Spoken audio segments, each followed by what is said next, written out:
This is very typical for me, so I'm not surprised at all.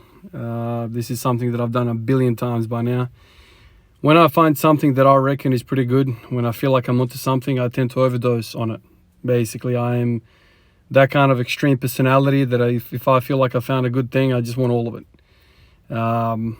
And, you know, with that comes soreness, comes the consequences of feeling very uncomfortable. So yesterday, the day before, did a whole lot of abs. You know, the day before I did weighted sit-ups. Yesterday I did hanging leg raises.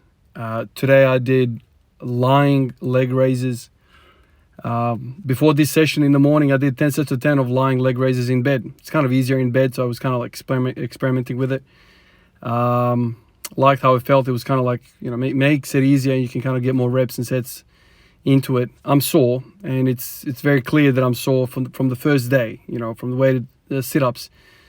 I've accumulated that soreness through that. The reason why I'm doing so many is basically just blood. Get blood in there. It's going to quicken the recovery and get me back to feeling kind of all right and also beat up. However, because of this soreness, it's very, very difficult for me to do any sort of movement involving a squat. I just don't feel like I can stabilize my core. I feel very shaky, very weak, even though my back feels pretty good. Like yesterday I did that 240 deadlift. I felt quite confident with it throughout the whole pool. But for some reason, you know, staying upright in a squat, those angles don't really agree with me and my fatiguing core. But it doesn't really matter. Today was kind of like one of those days you just come in and you do the best you can. So I've done abs in the morning. I've done abs during the session. I'll probably do some abs tonight as well. So just whole lot of abs, overdosing like crazy, exploring it. Right now, mostly I'm feeling really lower abs about the middle of the six pack. That's where kind of I'm sore. Right at the top, maybe the slightest of soreness there, but it's all lower abs. And I'm very happy to say though that feeling that I had, you know, I don't know, 3-4 days ago, 5 days ago with the whole pin squat, feel like I'm gonna freaking blow a bowel through the abdominal wall, get a hernia. I don't have that feeling anymore. I feel so engaged with my abs. And the funniest thing of all, man, like this is gonna sound funny to a lot of you guys, but in the last 2 days, I reckon I've been to the toilet 5 or 6 times. And I mean like moving my bowels. So all this ab work has turned on all sorts of six-pack muscles, abdominal muscles, core muscles, all sorts of muscles. It just makes sense that it's kind of getting tighter and tighter, and there's basically less and less real estate in the abdomen cavity for this stuff to kind of stick around. And so I'm freaking regular. I can't remember the last time I was this regular. It kind of feels all right, you know, because I feel like I've got a flatter stomach. I feel fresher.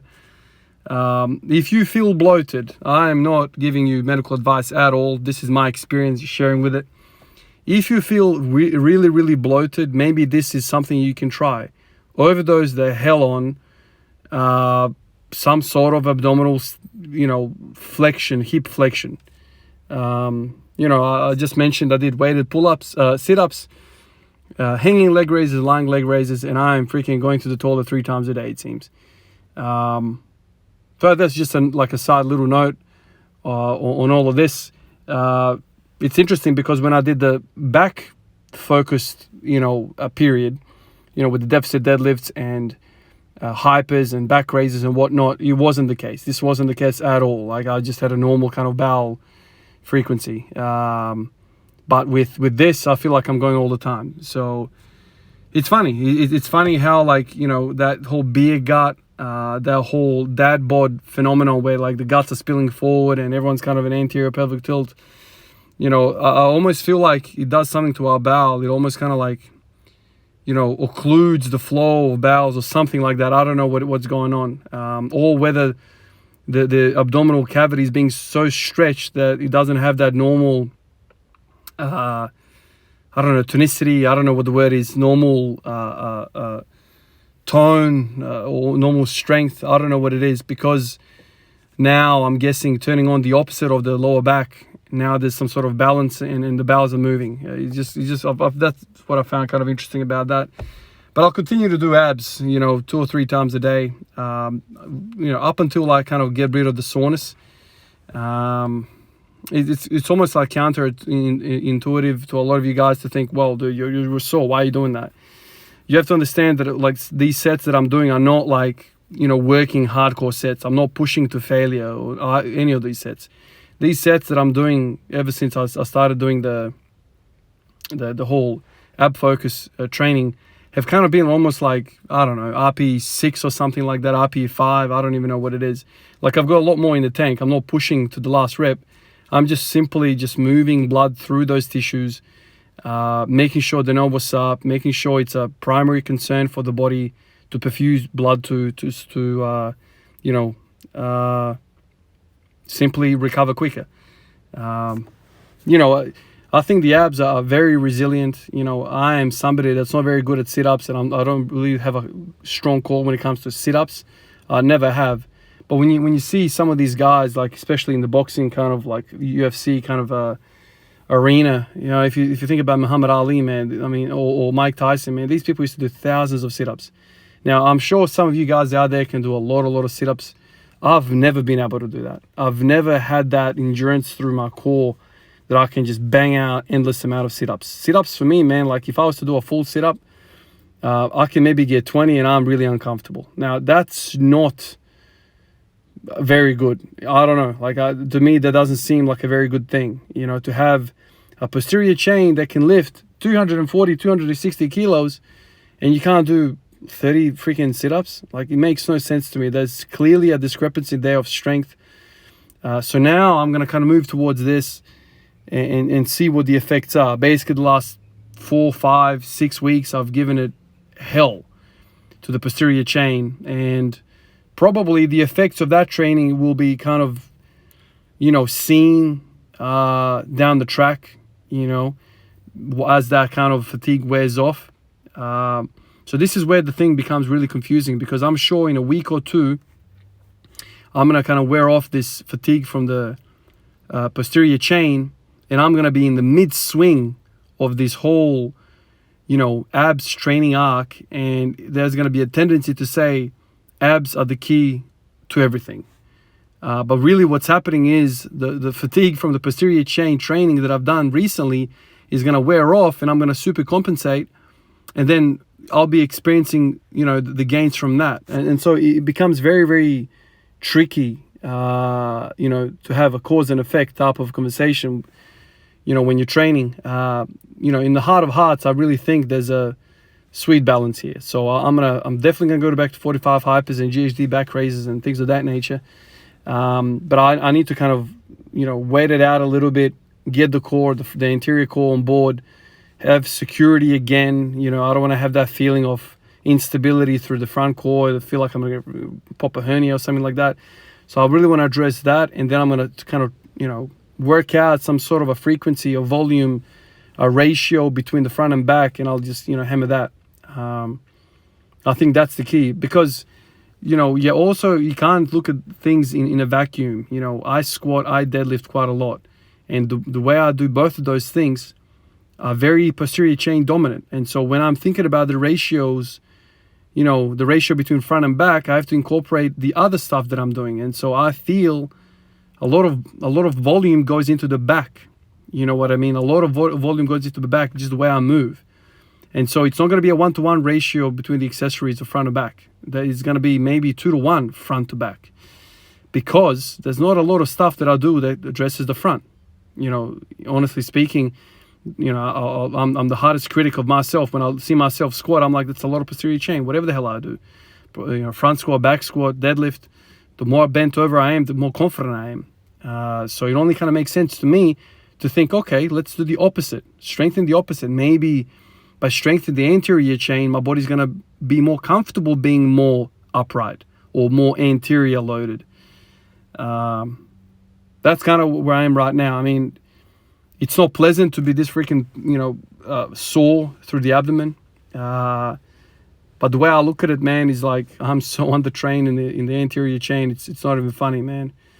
And I'm kind of really hoping that, you know, this little arc of training is going to translate to a better deadlift. You know, because yesterday's deadlift felt good. And I'm not sure whether it felt good because of the abs that I did the day before, or whether they felt good because, well, a few days now I haven't done, you know, hardcore volume for the posterior chain. So a whole lot of thoughts, whole lot of everything. And in the midst of all of this, of course, once again, it always freaking happens. You know, the push-ups and the whole bench thing have fallen off the freaking bandwagon, as always is the case. You know, the first and second movements in my mind always take, you know, precedence over everything. So, I mean, I really want to do push-ups, but I can't, man. My core is freaking fried. Like, I can't hold a plank. I don't want to do that. And also, I don't want to bench press as well, because bench press is just a side thing for me. The main thing when it comes to the bench press for me right now is the push-ups. So it is what it is, man. You know, it is what it is. I wish I could just have endless amount of recovery so I can freaking train 12 hours a day, but that is not the case. Something else that happened today while I was kind of messing around with all these different weights and training at home is that I started thinking about, you know, the whole pin squat idea, blah, blah, blah. I started thinking about box squats again. And so in this session, I did both pin squats and box squats. Box squats I did off my bench. It's very high, I know, but so are the pin squats. Everything's freaking high with me. And I just wanted to kind of compare the two. Honestly, for home, I think box squats feel a little bit better now.